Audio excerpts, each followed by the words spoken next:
नमस्कार, जय हिंद, वंदे मातरम। साथियों स्वागत है आप सभी का आपके अपने चैनल लेट्स क्रिक में। आज हम बात करने वाले हैं उत्तर प्रदेश पुलिस की एक ऐसी भर्ती के बारे में जिसको भर्ती कहना ठीक नहीं होगा, क्योंकि अब इस भर्ती का नाम भर्ता बन चुका है और एक ऐसा भर्ता बन चुका है जिसको ना ही खाया जा रहा है मतलब ना ही निगला जा रहा है और ना ही थूका जा रहा है।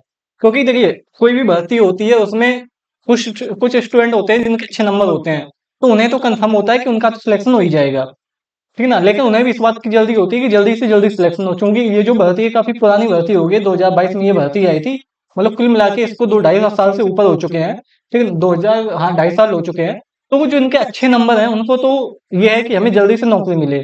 कुछ स्टूडेंट ऐसे होते हैं जो कि बॉर्डर पे होते हैं, उन्हें नहीं समझ में आता है कि उनका होगा या फिर नहीं होगा। और कुछ स्टूडेंट ऐसे होते हैं जिनका तो पता होता है कि भाई हमारा तो नहीं होगा, तो वो तो दूसरे एग्ज़ाम की तैयारी में लग जाते हैं। ठीक है ना? तो लेकिन अब यही एक भर्ती है उत्तर प्रदेश पुलिस में आई थी रेडियो संवर्ग में, यानी रेडियो विभाग जो होता है उसमें एक भर्ती आई थी, जिसमें कि आपके 3 पद थे। प्रधान परिचालक जिसको हम हेड ऑपरेटर बोलते हैं, सहायक परिचालक जिसको हम असिस्टेंट ऑपरेटर बोलते हैं, उपक्रमशाला कर्मचारी जिसको हम वर्कशॉप स्टाफ बोलते हैं।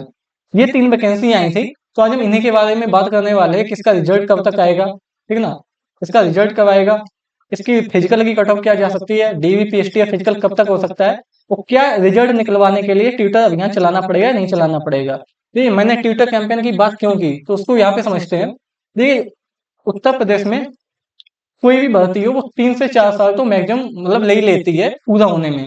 चाहे अभी आप लेखपाल वाली भर्ती देख लीजिए, कोई भी भर्ती। लेकिन ये जो थी ना, ये ज़्यादातर जो यूपी ट्रिपल एससी आयोग था, उसकी कोई भर्ती निकलती थी, उसमें ज़्यादातर मतलब 3 से 4 साल का टाइम लग जाता है मिनिमम और मैक्सिमम लगा के चल सकते हैं।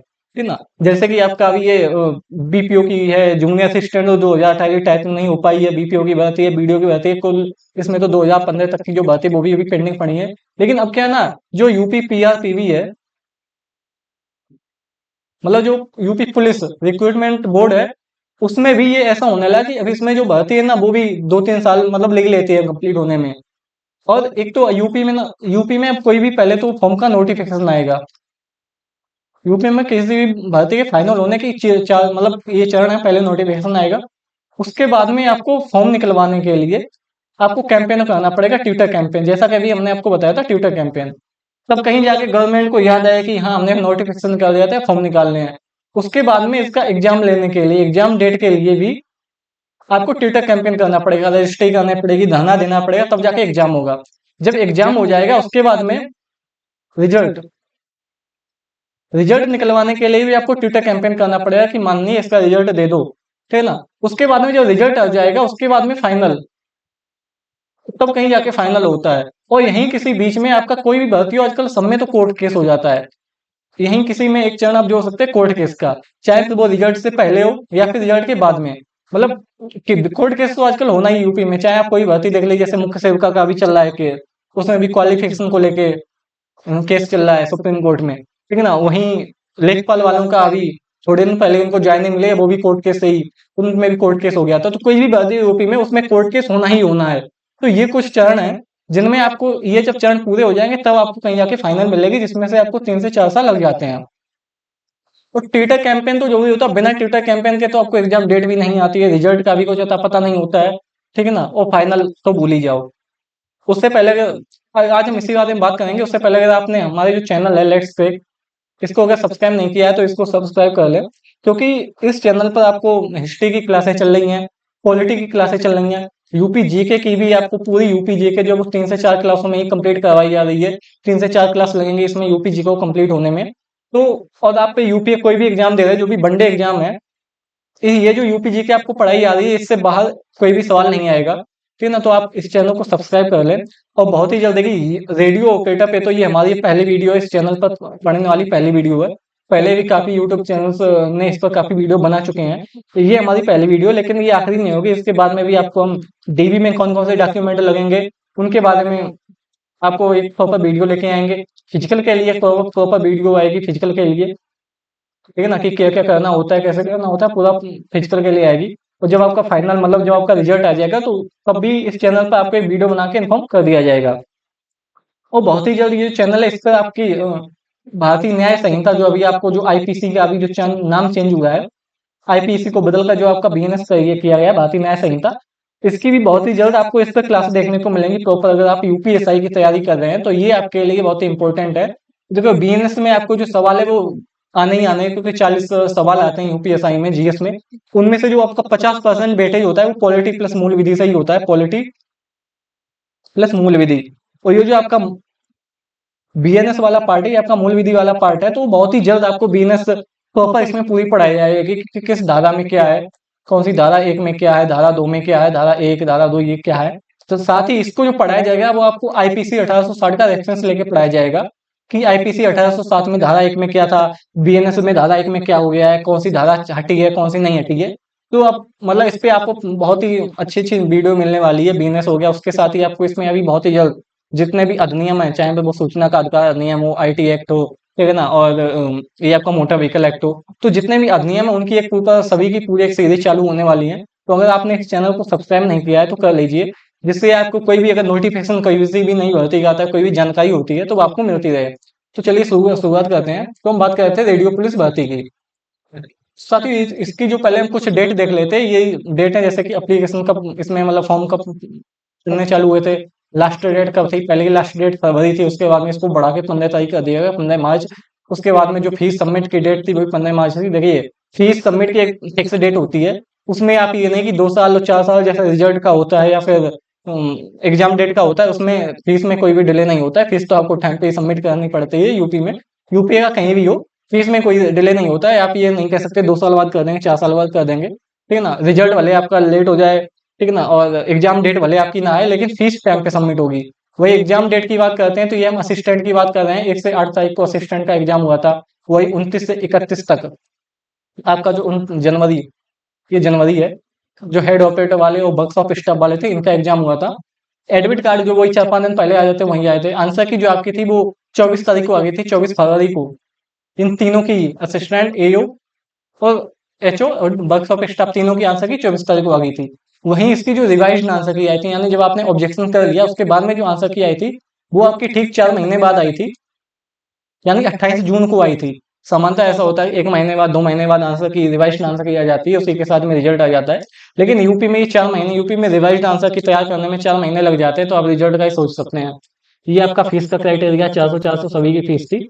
वही हम बात कर लेते हैं एज क्राइटेरिया की। तो असिस्टेंट के लिए जो थी वो मिनिमम एज 18 साल थी, मैक्सिमम 22 साल थी। और जो एज रिलैक्सेशन यानी कि जो ओबीसी और एससी या फिर एसटी को जो मतलब जो रिलैक्सेशन मिलता है वो रिक्वायरमेंट के हिसाब से जो रूल थे उनके अकॉर्डिंग था। वही हेड ऑपरेटर की बात करते हैं तो इसमें जो 20 साल मिनिमम थी, 28 साल मैक्सिमम थी।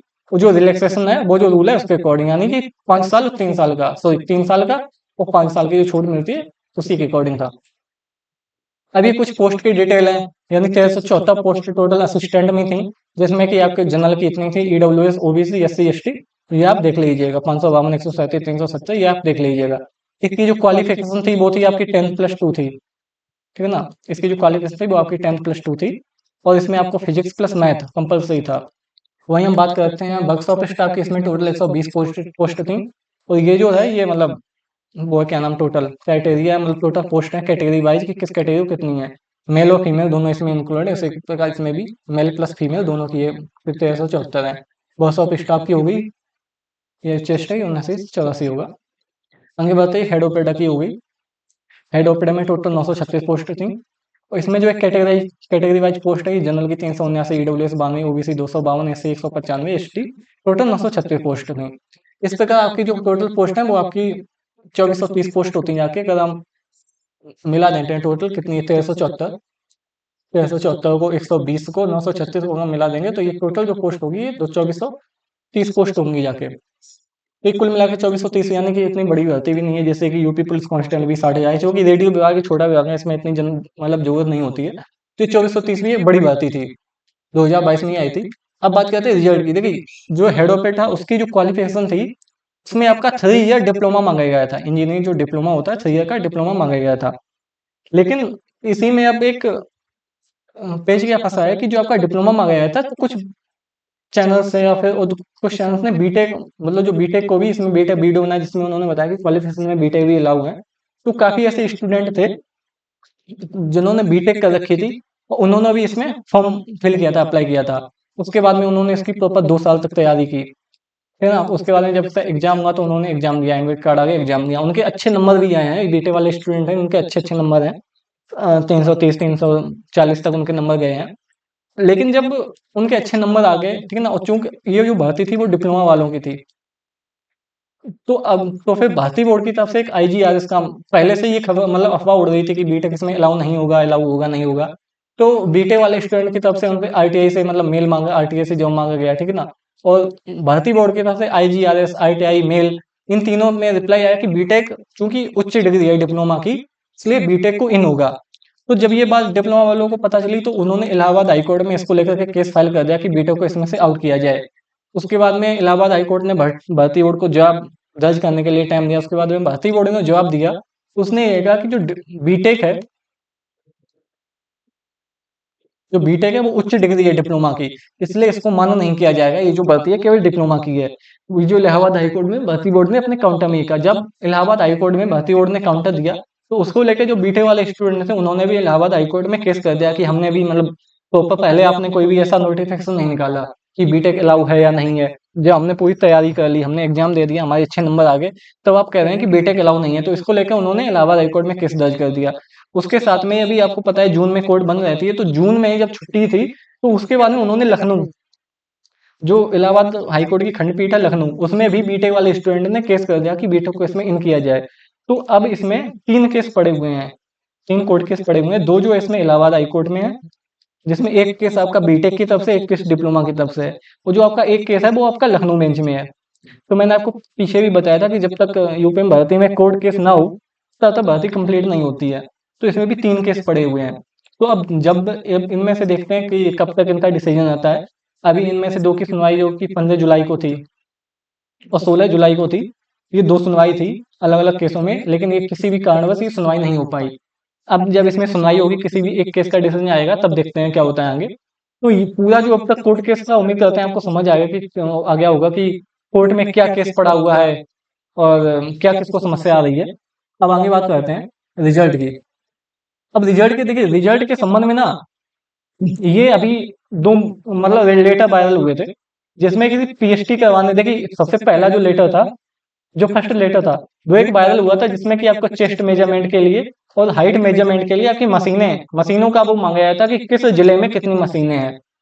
उसके बाद में जो सेकंड लेटर है वो ये वाला हुआ था वायरल, जिसमें कि आपको पुलिस जोन को भेजा गया था, जिसमें कि ये डीवी पीएचडी हेतु जो मतलब अभ्यर्थी जो अर्हता पाए जाते हैं, उनको अपने जनपद से मतलब दलों समिति या दलों का गठन करें, जैसे कि मतलब उनका जो डीवी पीएचडी वो करवाया जा सके। दलों के गठन के लिए उनको जानकारी के लिए उनको मतलब लेटर भेजा गया था। लेकिन काफी पुलिस जोन ऐसे थे जिन्होंने इस लेटर को सीरियसली नहीं लिया और उन्होंने अभी तक कोई भी जानकारी नहीं दी। इसके बाद में ये एक अनुस्मारक भेजा गया था। अनुस्मारक आप देख सकते हैं, अनुस्मारक प्रथम। देखिए अभी तो एक प्रथम है, 2 3 अभी तो चलते रहेंगे, देखते हैं कब तक चलते हैं। तो ये अनुस्मारक था जो कि अनुस्मारक प्रथम था, जो कि वाराणसी जोन को छोड़कर भेजा गया था। हो सकता है वाराणसी जोन ने अपने यहाँ पे पूरी मतलब सूची दे दी हो कि हमारे यहाँ पे दल ये ऐसे-ऐसे दल हैं, तो उसने हो सकता है सूची दे दी हो। तो लेकिन बाकी जो जोन थे उनको ये भेजा गया था कि आप शीघ्र अतिशीघ्र जो आप यहाँ पे पढ़ सकते हैं कि शीघ्र अतिशीघ्र जो ये अर्हता पाए जाते हैं उनके लिए डीवी पीएचडी करवाना है, उनका डीवी करवाना है, ठीक है ना, पीएचडी करवाना है, उसके लिए दल बनाए जाएँ और उनकी जो जानकारी है वो हमें भेजी जाए। तो अभी तक की जो अपडेटेड नोटिफिकेशन है वो यही है, अभी तक की जो वायरल हुआ है वो यही नोटिफिकेशन है जो वायरल चल रहा है। हम बात करते हैं रिजल्ट के बारे में बात करते हैं। देखिए अभी हाल ही फिलहाल में जो रिजल्ट था, रिजल्ट के लिए थे अभी हाल ही फिलहाल में कुछ स्टूडेंट का मतलब 5 स्टूडेंट थे। पहले तो स्टूडेंट काफी थे जिन्होंने इको गार्डन में, लखनऊ में इको गार्डन में जाके मतलब धरना देने के लिए गए थे। उसके बाद में उनमें से 5 स्टूडेंट को सिलेक्ट किया गया था और वो जो 5 स्टूडेंट थे वो जाकर के, जिसमें कि एओ वाले भी थे, ठीक है ना, हेड ऑफ पेटर वाले भी थे, तो सभी इसमें मिक्स थे। वो जाकर के भर्ती बोर्ड गए थे। वो भर्ती बोर्ड में वहां पे उनकी एक मतलब महिला अधिकारी थी, उनसे बात हुई थी, तो उन्होंने ये कहा है कि आपका जो रिजल्ट है वो जुलाई लास्ट में आ जाएगा। आपका जो रिजल्ट है वो जुलाई लास्ट से अगस्त के फर्स्ट वीक में आने की पूरी पूरी पॉसिबिलिटी है। तो भारतीय बोर्ड की तरफ से जो महिला अधिकारी थी उन्होंने ये कहा था। तो अभी तक की अगर हम रिजल्ट को मान के चलें तो हो सकता है आपका 25 जुलाई से लेके 5 अगस्त 5 अगस्त के बीच में रिजल्ट आने की संभावना है।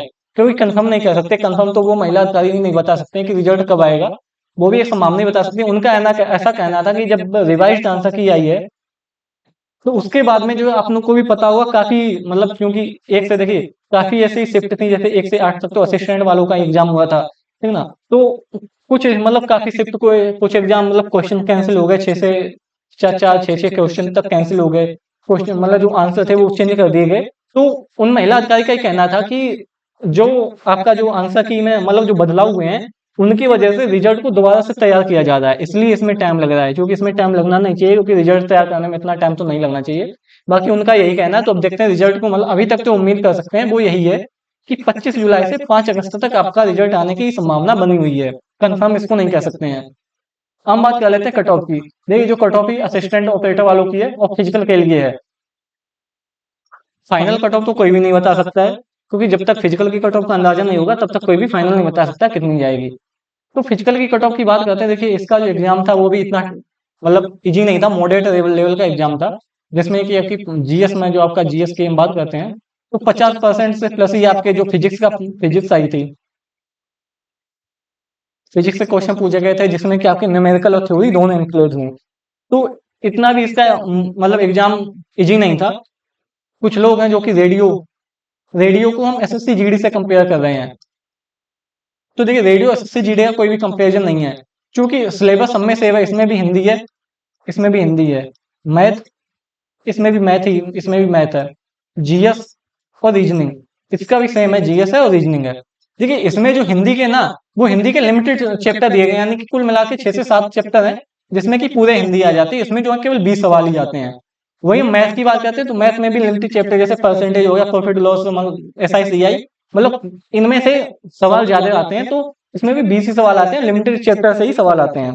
जीएस की हम बात करते हैं तो देखिए इसमें जो होता है 160 क्वेश्चन होते हैं, तो इसमें टाइम कम होता है, तो जिसकी वजह से ना सवालों का इसमें लेवल नहीं बढ़ाते हैं, लेवल इनका कम ही रहता है। जीएस की बात करते हैं इसमें जीएस भी इतनी हाई लेवल की नहीं आती, ना ही रीजनिंग। वहीं लेकिन हम रेडियो ऑपरेटर की बात करते हैं तो रेडियो ऑपरेटर जो हिंदी आती है ना वो कंप्लीट हिंदी पूछी गई थी, उसमें आपका साहित्य भी इंक्लूड था। उस साहित्य के साथ में हिंदी के जितने भी चैप्टर होते हैं ना वो सभी चैप्टर इसमें पूछे गए थे। उसके बाद में मैथ की बात करते हैं, मैथ का भी लेवल इसमें इतना इजी नहीं था। जीएस की बात करते हैं, जीएस में आपको पता ही है फिजिक्स, फिजिक्स का सबसे बड़ा रोल था, 50% से इसमें जो प्लस ही थी वो फिजिक्स पूछी गई थी। रीजनिंग भी इसकी इतनी आसान नहीं थी। वहीं इसमें आपका मानसिक अभिरुचि पूछा गया था, ठीक है ना, एक्ट वगैरह से भी क्वेश्चन आए थे। तो एग्जाम जो है ना रेडियो का एसएससी जीडी का कोई भी कंपैरिजन नहीं है, जो भी ये कंपैरिजन कर रहा है ना उसका कोई भी कंपैरिजन का तुक ही नहीं बैठता है। इसमें जो थे वो 160 क्वेश्चन थे, ठीक है ना, इसमें जो आपके सवाल थे वो केवल 80 सवाल होते हैं। इसमें जो आपका 160 है वो 400 नंबर के थे, तो इनमें जो सवाल थे वो 160 नंबर के थे। तो इनका जो कोई भी कंपैरिजन नहीं है, तो इसीलिए एसएससी जीडी की कट ऑफ को देख के आप ये अंदाजा नहीं लगा सकते हैं कि कट ऑफ ज्यादा हाई चली जाएगी। हाँ अगर धांधली हुई हो तो अलग बात है, लेकिन उसके बारे में कुछ भी नहीं कह सकते क्योंकि ऑनलाइन एग्जाम था, तो कुछ भी नहीं कहा जा सकता कि धांधली हुई है या नहीं हुई है। तो इसका कोई भी कंपेरिजन नहीं है, इसलिए हम कट ऑफ की अगर हम बात करते हैं तो जनरल की कट ऑफ जो है वो 310 के आसपास देखने को मिल सकती है, 310 से आप प्लस माइनस 5 नंबर कर सकते हैं। ओबीसी की बात करते हैं, ओबीसी की भी 310 के आसपास ही देखने को मिलती है, प्लस माइनस 5। अब क्यों जाएगी उसका भी एक रीजन समझ लेते हैं। देखिए अगर बाई चांस, एक मिनट,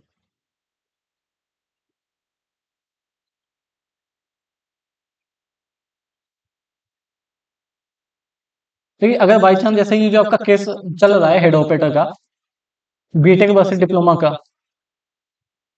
बीटेक वर्सेस डिप्लोमा का, देखिए काफी बीटेक वाले स्टूडेंट ऐसे हैं जिन्होंने, देखिए काफी का मतलब काफी स्टूडेंट ऐसे हैं जिन्होंने head operator, assistant operator, workshop staff तीनों में फॉर्म भर रखा है। वो देखिए सिंपल सी बात है, जिसने हेड ऑपरेटर, क्योंकि सिलेबस तीनों का सेम है, तो जिसने हेड ऑपरेटर लेवल का केवल अंतर है, लेवल वर्कशॉप स्टाफ का मतलब कम थोड़ा इजी लेवल है, असिस्टेंट का उससे मॉडरेट है, हेड ऑपरेटर का सबसे हाई लेवल है। तो जिसने हेड ऑपरेटर की तैयारी की है उसके असिस्टेंट में भी नंबर अच्छे हैं, वर्कशॉप स्टाफ में भी नंबर अच्छे हैं।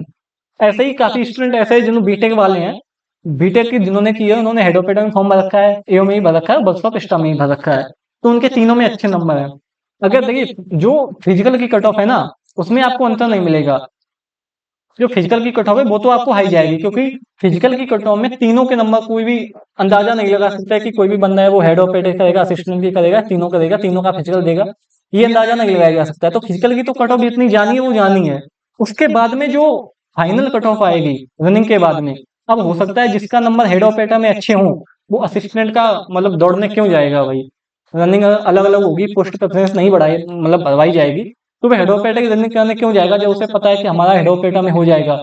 वहीं जिसके असिस्टेंट ऑपरेटर में अच्छे नंबर, वर्क्स ऑफ स्टाफ की रनिंग उसको स्किप कर देनी चाहिए। उसे मतलब खुद भी एक तो मोरल ड्यूटी होती है कि वो स्किप कर दे, इससे कि दूसरे अदर स्टूडेंट को नौकरी मिल जाए। क्योंकि आपको भी पता है इसमें वेटिंग लिस्ट नहीं आती है, जो भी होता है फाइनल लिस्ट ही आती है। फिजिकल के बाद में सीधी फाइनल लिस्ट आती है, वेटिंग लिस्ट उसमें इंक्लूड नहीं रहती है।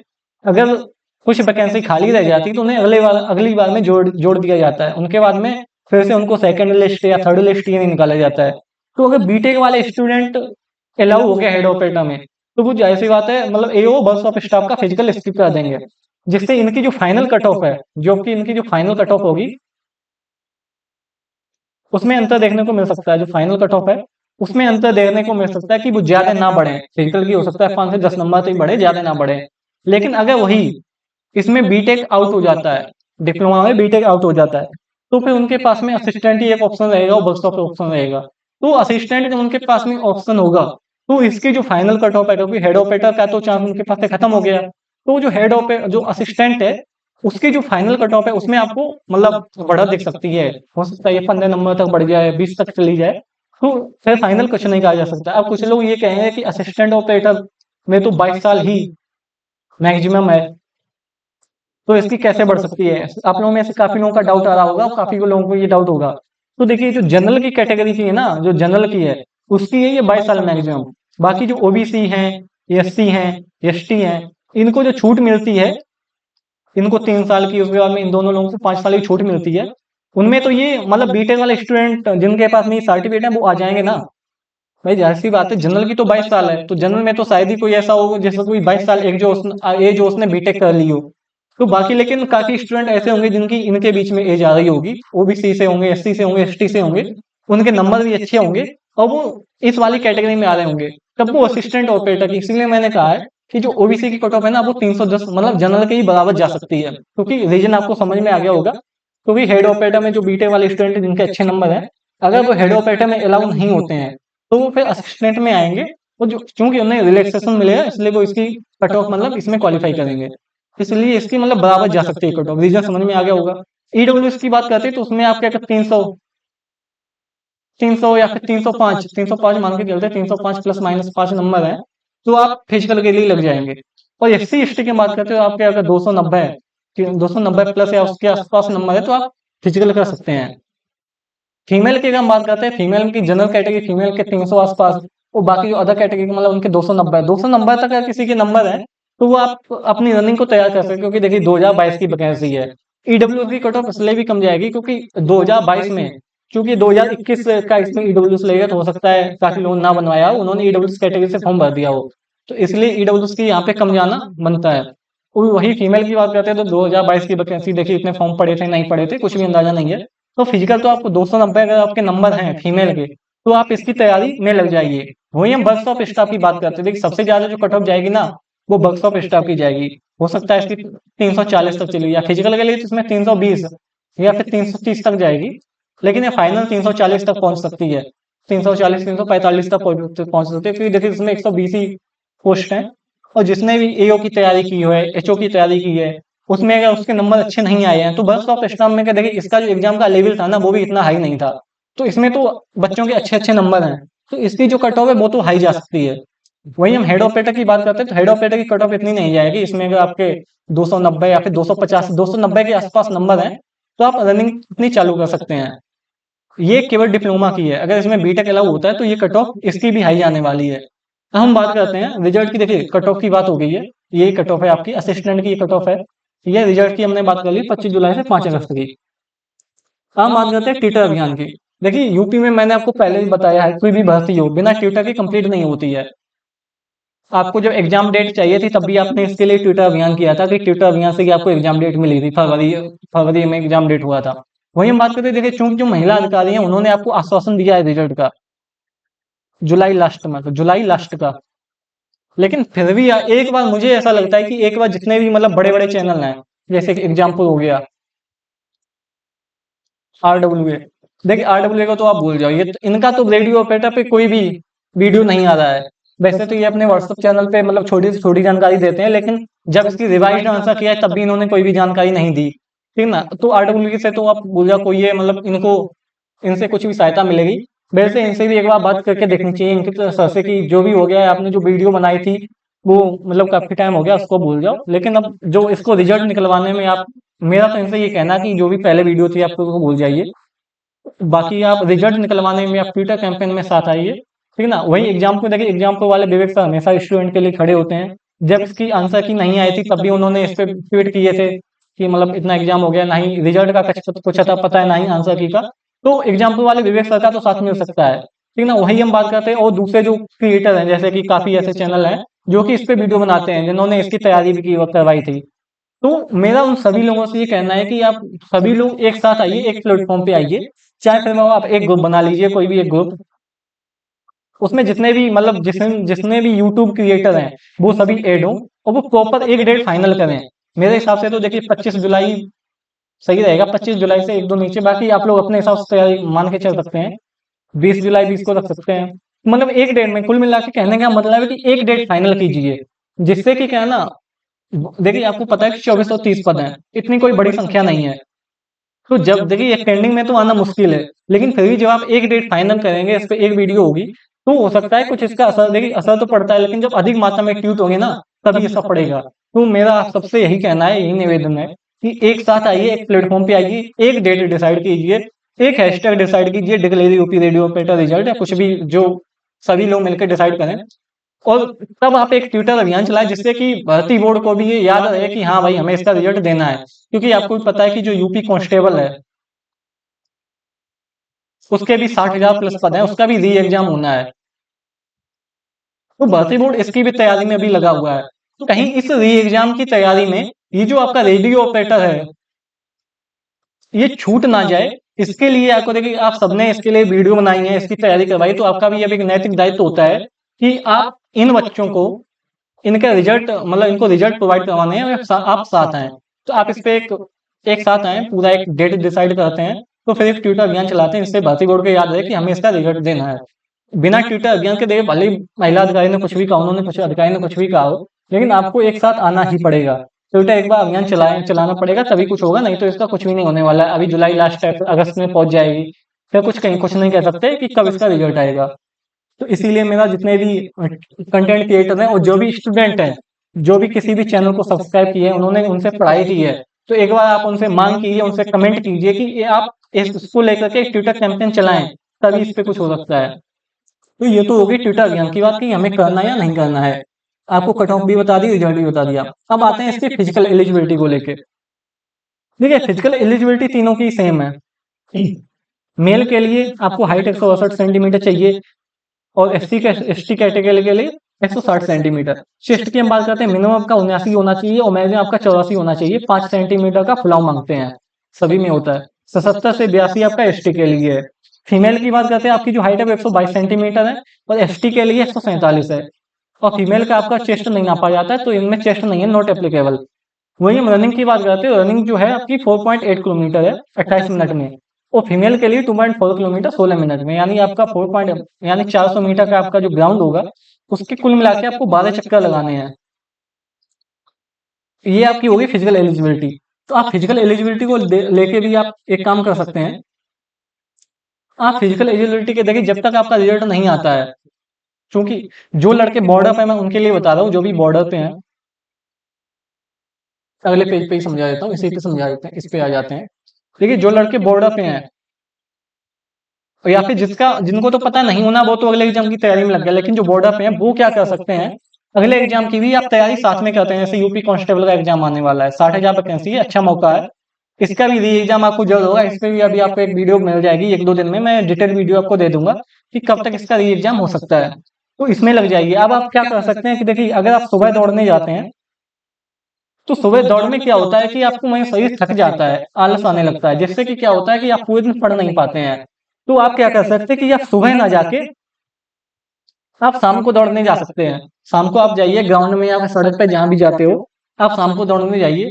तो हो सकता है 4.8 किलोमीटर आप रनिंग ना करें, 4.8 आप ना करें, आप शुरुआत में 8 चक्कर लगा सकते हैं, 4 चक्कर लगा सकते हैं, 6 चक्कर लगा सकते हैं, ठीक है ना। प्रॉपर आप ना लगाएं। एक आध दिन मतलब सप्ताह में आपने एक दिन या दो दिन आपने 4.8 मतलब पूरे 12 चक्कर लगा लिए, या फिर 15 चक्कर लगा लिए, ऐसे कर सकते हैं, जब तक रिजल्ट नहीं आता है तब तक। और बाकी आप शाम को अगर जाएंगे तो आपको जो थकावट होगी ना, वो आप रात में आपको उतर जाएगी थकावट। फिर आप सुबह केवल हल्की सी एक्सरसाइज कर सकते हैं, फिर आप मतलब पूरे दिन आप एकदम फ्रेश रहेंगे और आप तैयारी कर सकते हैं। और जिन स्टूडेंट के नंबर अच्छे हैं वो तो भाई अपनी रनिंग तैयार रखें, क्योंकि देखिए जब भी इसका रिजल्ट आएगा तो उसके 5 से 6 दिन बाद ही आपका डीवी चालू हो जाएगा, और उसके डीवी के 5 से 6 दिन बाद ही आपको फिजिकल की डेट मिल जाएगी।